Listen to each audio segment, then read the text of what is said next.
একই রাতে সামনে আসে দুই ভিন্ন বার্তা। এ যেন এক মুদ্রার এপিঠ আর ওপিঠ। একদিকে আকাশে হঠাৎ বজ্রপাতের মতো ইরানের শীর্ষ গোয়েন্দা প্রধানকে হত্যার খবর, অন্যদিকে সামনে এলো অবিলম্বে যুদ্ধবিরতির প্রস্তাব। সংঘাত থামাতে পাকিস্তানের দেওয়া সেই প্রস্তাব এখন ইরান ও যুক্তরাষ্ট্রের হাতে।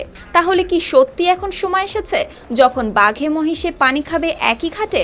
যদিও যুদ্ধের ধোঁয়া এখনো ভাসছে আকাশে, কিন্তু তবুও সেই ধোঁয়ার আড়ালেই যেন শুরু হয়েছে নতুন আলোচনার হিসাব। আর সেই প্রস্তাবের নাম ইসলামাবাদ অ্যাকর্ড।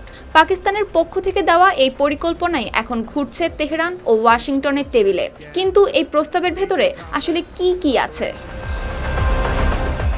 এই প্রস্তাবটি নিয়ে সরাসরি যোগাযোগ চালিয়েছেন পাকিস্তানের সেনাপ্রধান আসিম মুনির। তিনি রাতভর কথা বলেছেন যুক্তরাষ্ট্র ও ইরানের শীর্ষ পর্যায়ের প্রতিনিধিদের সঙ্গে।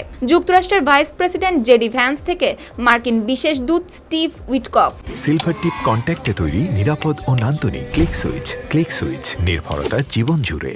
আর তেহরান থেকে পররাষ্ট্রমন্ত্রী আব্বাস আরাকচি সবাই ছিলেন এই আলোচনার অংশ। প্রস্তাবের রূপরেখা 5 এপ্রিল রোববার রাতে ইরান ও যুক্তরাষ্ট্রের সঙ্গে বিনিময় করে পাকিস্তান।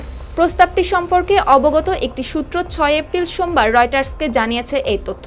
সেই সূত্রের বরাতে প্রস্তাবটির কিছু বিষয় উল্লেখ করেছে রয়টার্স। প্রথমত, চুক্তির প্রস্তাবটিকে আপাতত ইসলামাবাদ অ্যাকর্ড বলা হচ্ছে।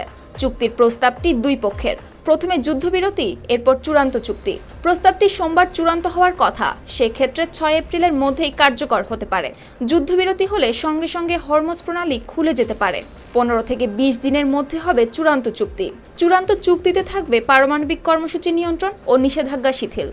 এদিকে প্রস্তাবের বিষয়ে যুক্তরাষ্ট্র ও ইরানের তাৎক্ষণিকভাবে কোনো বক্তব্য পায়নি রয়টার্স। এছাড়া পাকিস্তানও মন্তব্য করেনি কোনো। সুপ্তি রায়, RTV।